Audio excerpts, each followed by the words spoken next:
sorry, tall kneeling lateral pelvic shift. So this one, you're going to start in that tall kneeling position right here. Definitely, I do not want you to start in a quadruped position. Okay, that is not where we want to start, because if you do that, we're not going to be able to lengthen this area.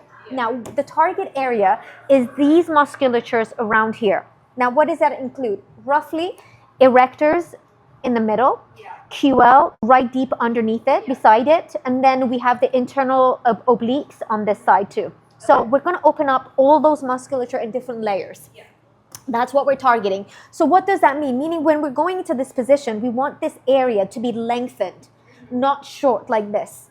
That is the goal. And once we get into that position, we're going to use breathing as a tool to mobilize these, because all those musculatures that I told you, at the bottom, they attach to the pelvis down here, and at the top, they attach to the rib cage at the top. So when we breathe properly using diaphragm breathing, these muscles long, and then they relax. That's the whole goal. So the first part is just set up. It's the breathing that really matters for this one. So let's say I want to open up this side. Okay, I'm going to start with tall kneeling position, and then I'm just going to go on my forearm like this. As I do that, you see how my hips went back a little bit? So I don't want to sit back, just that little hinge that naturally happens. Now from here, I'm going to tilt. This is very important. You want to tilt your pelvis back. So you see that? Now, if I want to get more tilt in my pelvis back, you see how elongated? So this is me neutral, this is short, but the minute I do this, this gets longer even. Now I want to make it even more longer. So I'm going to round my spine to help round this even more. So I create a C-spine. So you see how this is now fully lengthened. Okay? Now, as I did that, you see my hips went back up again. So bring your hips back down, but keep that tilt and that C-spine, and keep that lengthened. Now, if you go behind me, now if I want to open the left side, I'm going to place my right hand on my pelvis bone, not on my femur, not on my rib cage, right on this hip bone here. And I'm going to keep that rounded spine the whole time, and I'm going to push my body to the side.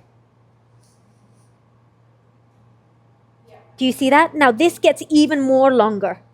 So I'm lengthening that position, keeping my hand on that pressure in that side and my pelvic tilted. I'm going to now breathe through my diaphragm and expand this back area. Okay, so here we go.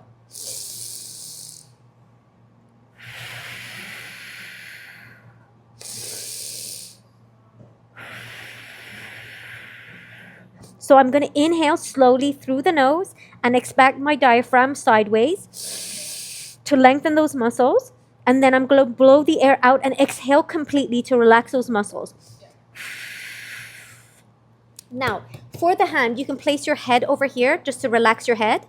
If you don't want to hold it up, that's also an option. But the goal is to keep that spine rounded, the pelvis tilted, and pushing to the side, and using the breathing to expand, to lengthen this and relax this. Lengthen and relax this. Now, this is important. Once you're done, a lot of patients come out like this, and then they do this. They're going to spasm because what am I doing? I'm doing the opposite of what I just did, the lengthening. So when I come out, if I do this, I'm shortening the muscles that I just lengthened, that were highly sensitive to shortening positions. So they're going to spasm. So from this position, gently come to the center. Put your hand in to support yourself. I like to go back to exactly where I started, and I like to do a little bit of pelvic tilts like this. Just so I can tell the body those muscles that I'm moving, but we're not going to be tight. And then once I do a few, then either I can get up and move on, and that's it. Okay?